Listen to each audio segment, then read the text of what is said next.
he's trying to figure that out for himself. And we came in and we said, okay, we know, like, let us actually help you with that. You should use this tool. You should do it this way.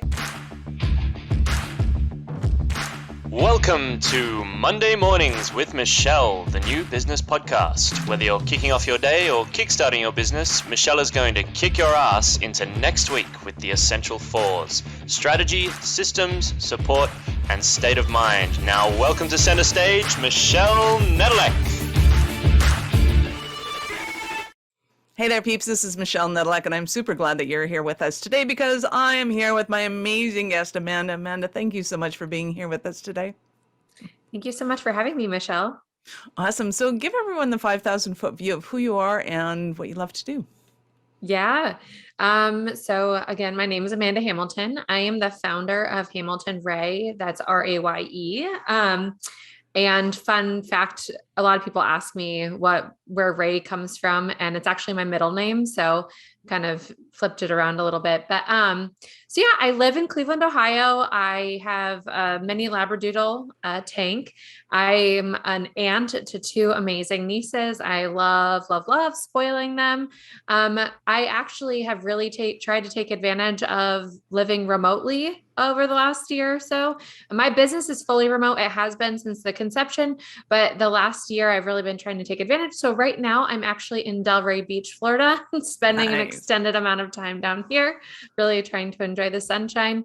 So yeah, Hamilton As it Raye. snows in Canada. Yeah, thanks. I've been trying not to rub it in. I'm like, oh, it's a beautiful 70 and sunny. Okay, it's really 78, but I'm rounded down for you. Yeah, it's amazing down here, but I'm used to the snow. I left lots of snow in Cleveland, so I know how that goes. So yeah, I am a founder of an outsourced administrative agency. We essentially provide what I like to, how an easy way to explain it is a fractional executive assistant to small business owners, to leaders within small to medium-sized organizations. We work with some different startup organizations as well as some larger businesses. So we very, very wide range, but the easiest way to explain it is a fractional executive assistant.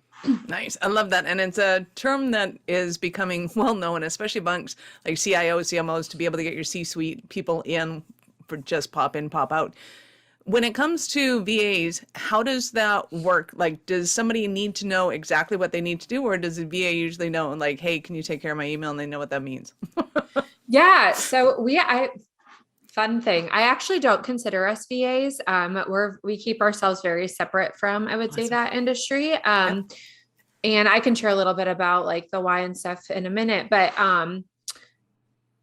from what we do and our approach and how we take our approaches, I wish that we were mind readers and we could just like pop in Right? and these like magical unicorns, fly in, and just take over and manage calendar and email. But unfortunately you can't. And everybody, of course, has their own preferences, and requirements, if you will. So we started a couple of months ago, this new onboarding process, and it's been so incredible with how quickly we've been able to get up to speed with people using this. So essentially what we do is we sit down, we do like a kickoff call. We talk through just some high level, get to know each other.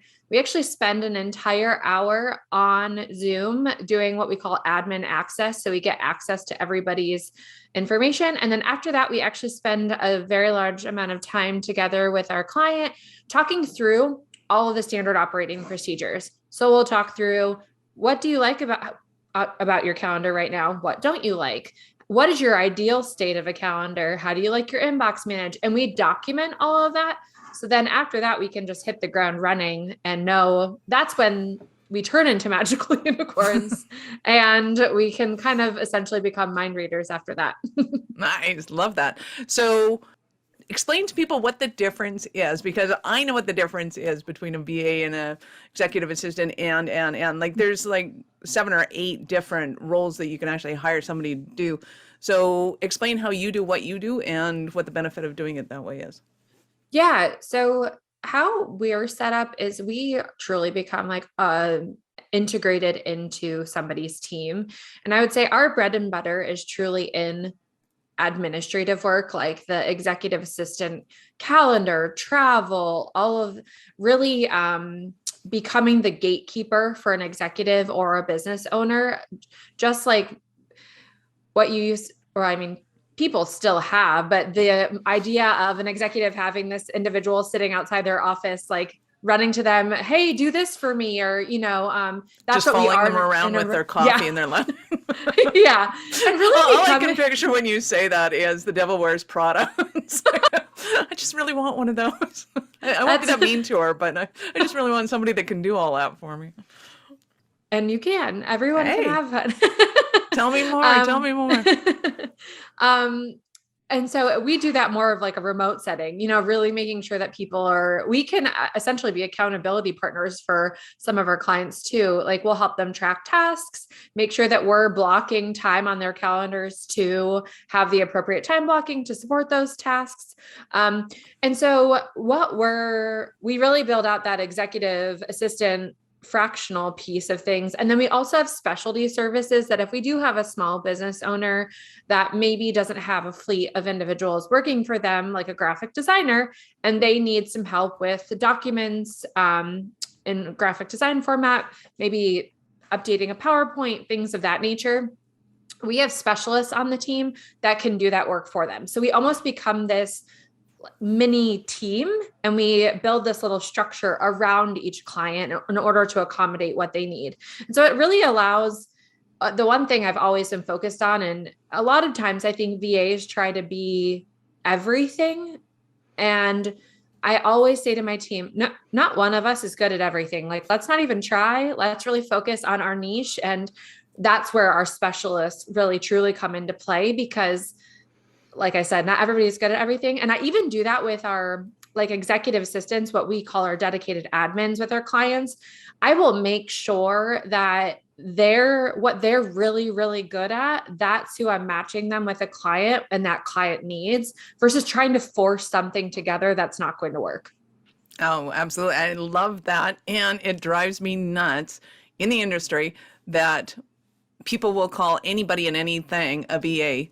It's like, I get that, but that's not really what you're hiring for. And you're not going to get, for $500 a month, somebody that can strategize your business and, basically run it for you. And it's like, now you're asking for something totally different. And that's not really what you're asking for. So what kind of, I get it, the admin role idea, but they really do go beyond that. How far beyond that can somebody take somebody, or what kind of expectations should somebody have of these are the kind of tasks that I can delegate? Yeah, that's a good question.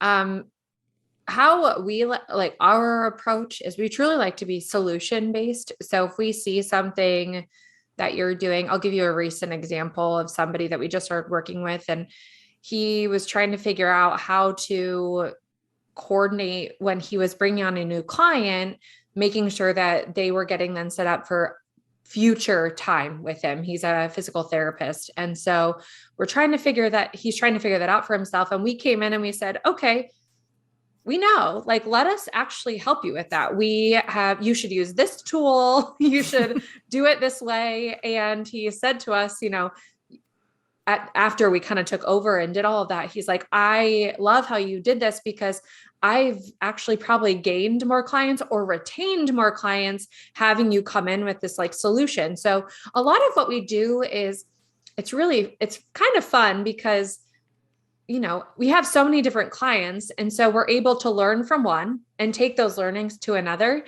And so our leadership team, our operations manager, who really leads the charge when it comes to onboarding new clients, if a new client comes into play and says, hey, I really need help with this task or this project or whatever it might be, a lot of times what we'll do is we'll go into the archives and we'll say, have we done this for somebody else? Have we done something similar? And can we take that approach?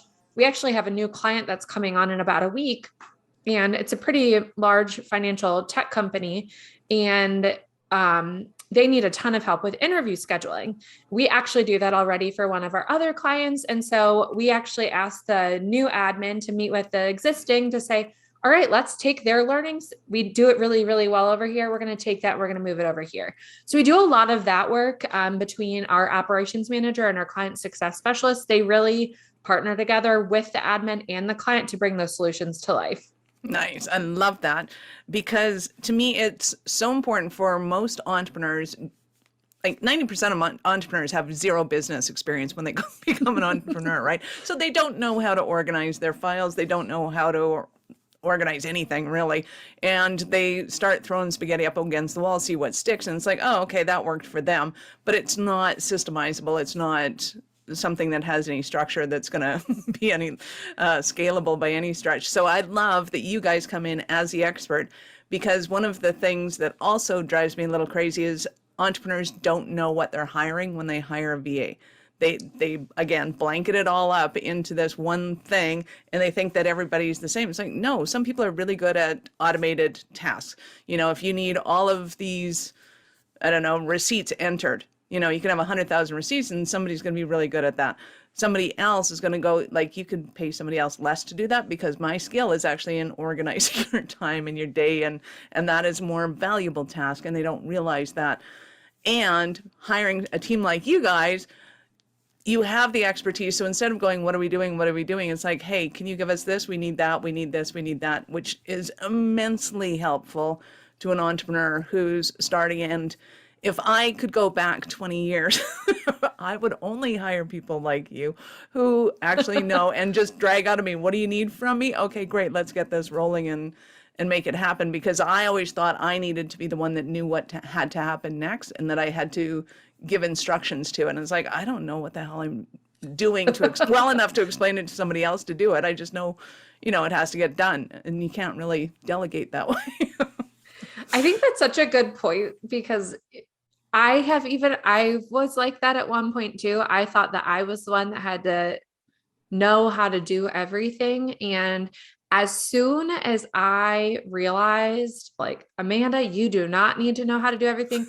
You need to make sure that you have all of the right people in your court working together, and lean into them. And as soon as I did that, my business like grew so fast. And I see that with other clients, as soon as they're able to step back and like let it go, is exactly when like this rocket ship starts to soar. And that's such a valid point of really just letting others that know what they're doing do it for you.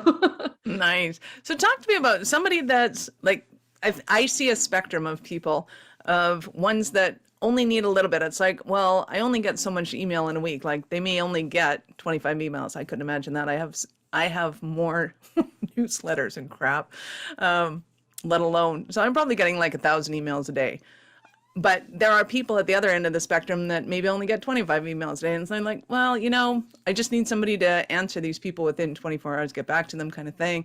Like, where does it start? What's a minimal amount that somebody could bring somebody in to do, versus having, you know, 40 hours a week available to keep them busy? Yeah. Our minimum is 5 hours a week. So, Nice. I would say on average, most people are in our space around 40 hours a month. So 10 hours a week. But you can start as minimal as 5, and then we kind of grow from there. And then what I would say is we also track our time down to the minute. So you get more time out of those 5 hours than what you likely would realize is how I Absolutely. I don't know an entrepreneur that doesn't spend, 25 minutes out of the hour staring at the wall trying to figure out how to do the thing that they're about to do, where somebody else can just walk in and get it done. And because they don't have the emotional baggage attached to it, right? It's like, oh, I just got to reply to that email. Whereas the entrepreneur is like, oh my God, I have to reply to that email. I don't know what I'm going to say. I don't. Yes. I'll get back to you. Send. Yes. Or you avoid it. You're like, right? It like sits there for a while. You're like, I'll get to that later. And then finally it comes back around. You're like, man, it's been pending for a while now. I really need to do that. So having somebody else do it is extremely helpful. Nice. So give me a kind of an example of tasks that you guys might do. I mean, you went over the email and traveling, which I have to laugh. I go, wow, people travel. Can't wait for that to happen again. What kind of things can people get off their plate to give to somebody? Yeah, we do a lot of calendar. I laugh. I love to call us calendar ninjas. I'm like, we just like moving things around on the calendar as needed. Travel, we do a lot of different graphic design work, whether that's creating like new PDFs for different collateral, or it might just be making a PowerPoint presentation for high level meeting, put together. I mentioned we do some we're doing interview scheduling for human resources. We do expense reports. So many things. So So is many there things. like a list that you get people to put together before they meet with you, or how do they know what they're going to be delegating to you? Yeah, that's a good question. We'll do an initial call and I'll kind of probe and we'll talk through a lot of that. So from there, when they're ready to hire us, we have them fill out a questionnaire and we ask them a bunch of different questions to really help trigger what they could potentially use us for. So they do that. And then when we get into our onboarding week is really when we even start to dig in a little bit deeper. So we'll talk a lot about really what we like to focus on in the onboarding week is what are the definite things that they're ready to hand off, and we can start to do that. But what we also talk through is, all right, if you think about calendar as an example, like it's not just about like moving things around. It might be reviewing email and making sure you see something that comes in email gets added to the calendar so that you have time to do it. And so in that onboarding week is really where we start to connect the dots and say, okay, we're doing this so far, but we can also do this. And then from there, the conversations just evolve. So I think one of the biggest things is really in the first couple of months is building trust. And as soon as we start to build that trust with the client, we notice that they just start to immediately hand off even more and more. And so those conversations continue to evolve.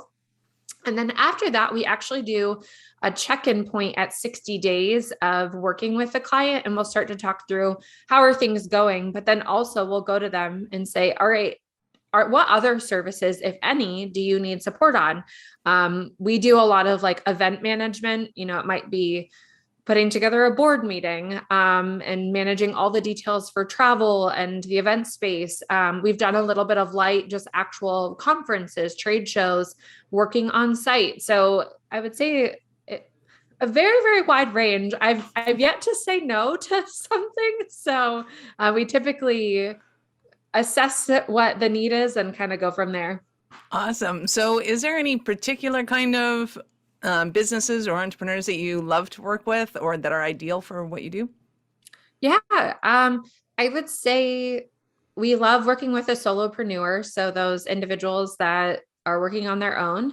And then from there, I would say any business that's really ready to hire an admin and is there's no specific size or anything of that nature. I would just say making sure that if people know that they're ready and willing to collaborate, where we truly are different is we're a true partnership. And what I have noticed in the past is if a client is not ready to partner and collaborate, it typically does not go well. And so it's really that two-way partnership and making sure that you're ready for that. Nice. I love that. So give us an example of one of your Cinderella stories. And you gave us a couple, but of somebody that was just like a mess and then comes out on top. Oh my gosh, that's so I have one top of mind. So I personally work with one specific client still. We joke around all the time that I'll be with him until one of us like kicks each other out. But I've been working with him for about 2.5 years. And the one benefit for me, I have to just say, and the reason I like working as an admin still is I learn so much every day of new ways to work. And I take that to my team. So it's really cool because it really helps to keep me engaged. And I actually require right now anyway, all of like our operations manager and our client success specialist are both dedicated admins as well. So they work on client work as well as doing things. It just really, I think, helps to round out everything. Anyway, going back to the Cinderella story, I started working with him about 2.5 years ago, and when I walked in, his calendar was a mess. Like I was so overwhelmed with just all of the things on there overlapping. His email was just boiling over. He was traveling so much, but could barely keep his head on straight.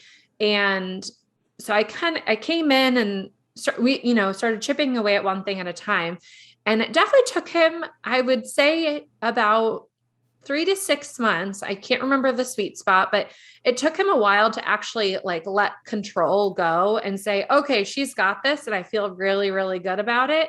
And now we laugh because people will ask him like, well, what about, can I get this on your calendar? I'd be like, you need to talk to Amanda. I don't touch my calendar. Nice. And I actually get mad when he does because I'm like, because he screws it up. You're not keeping it blocked appropriately. What are you doing? Get out of there. We have a system. Yeah.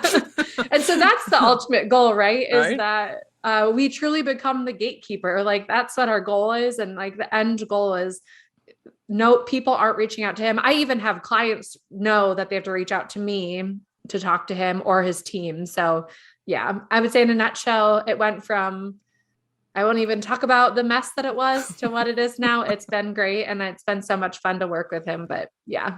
Nice. I love that. So other than triple booking yourself for things, what are some of the stumbling blocks somebody might be having right now? And they're thinking, oh my God, Amanda, I need you so badly. I think email tends to be a really big place, especially in the beginning. It sounds like for someone like yourself, if you're getting 1,000 emails a day, that can feel extremely overwhelming and you have no idea where to start.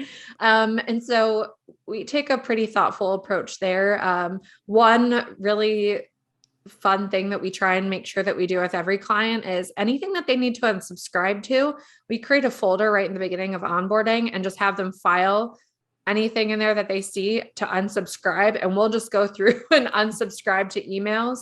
And then eventually we'll know like what types of emails we can for them. So it's kind of a learning process along the way.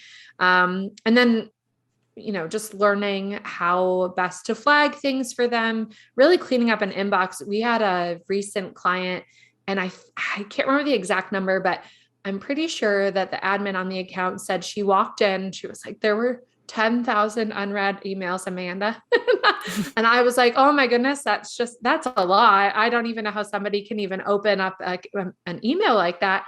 And I think in a matter of a week and a half, she had it down to like 40 or something super manageable. So just even getting in a real pattern there of I think between email and calendar, it can completely lighten your load, especially depending on the workload for yourself there, but it can really help somebody out.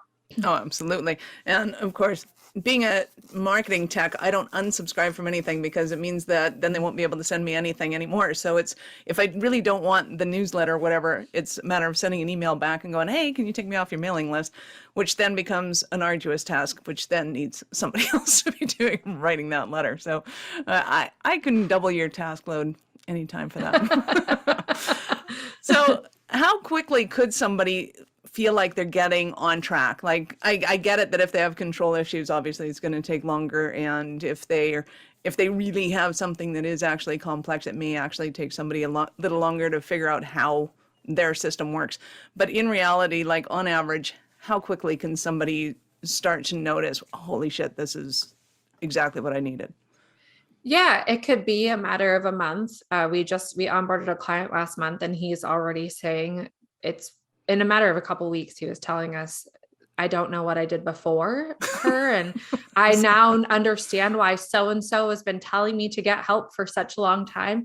But we ask for a 3-month commitment in our contract phase. And the reason for that is we need at least 3 months to prove our value and to prove that it can work. I think sometimes if somebody is having a little bit of trouble delegating, or maybe doesn't have as much time to commit to what I was sharing about that collaboration and partnership, it might take a little bit longer to get there. Or if you naturally have a smaller package when you're starting out, you might not see as big of a lift off your plate immediately. It might take a little bit more time to truly feel that way, depending on the workload.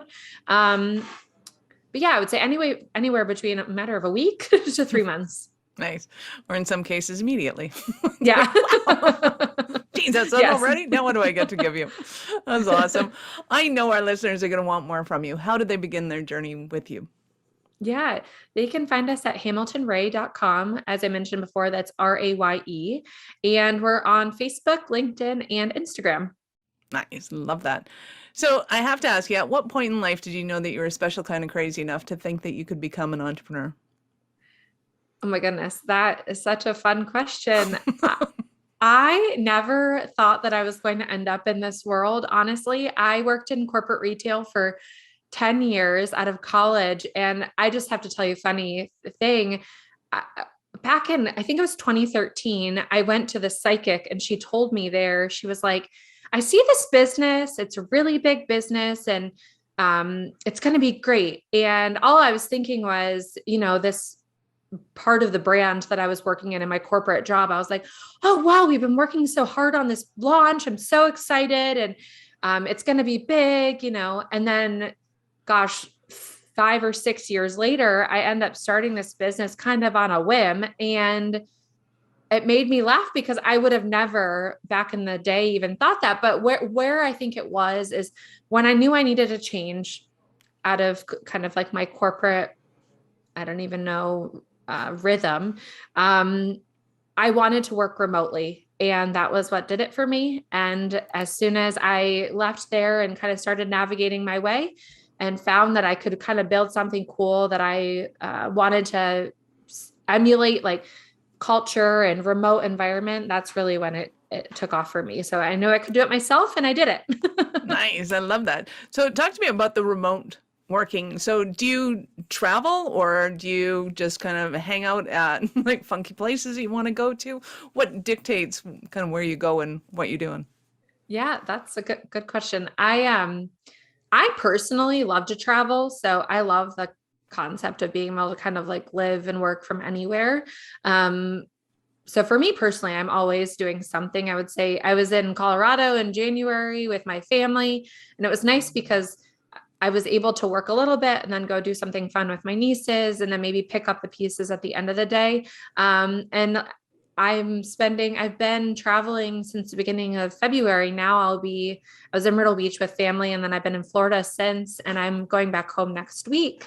So yeah, I'm just trying to take advantage of going and exploring new cities in a longer amount of time to really enjoy learning the kind of the local culture and what's going on. But even some of our team members, like they travel for events or other work that they do outside of our business. So they go and do those on site and then pick up their pieces as an admin intermittently throughout the day or in the evening. So everyone kind of has like their own unique approach, but it's nice because you can make it what you want. Nice. I love that. That sounds awesome. Thank you, Amanda, for your time. It has been so much fun and I appreciate your time. Any last words for our peeps? No, I don't think so. Thank you so much for having me. And this was wonderful. It was a great conversation. Nice. Peeps, this is Michelle Nedelec. Thank you for being here with us today. If you know anyone who would make a great guest for the show, or if you have a question or topic you'd like me to discuss, reach out to me at michelle@awarenessstrategies.com or connect with me on LinkedIn or Facebook. I'd love to hear from you. Thank you for listening to our show. I'm all about being a resource center for entrepreneurs to give them the information and the support that they need to make it in business. As such, the notes for this show can be found at our website at awarenessstrategies.com/blog. Be sure to subscribe, give us a rating. I like 5 stars personally, and share with your friends.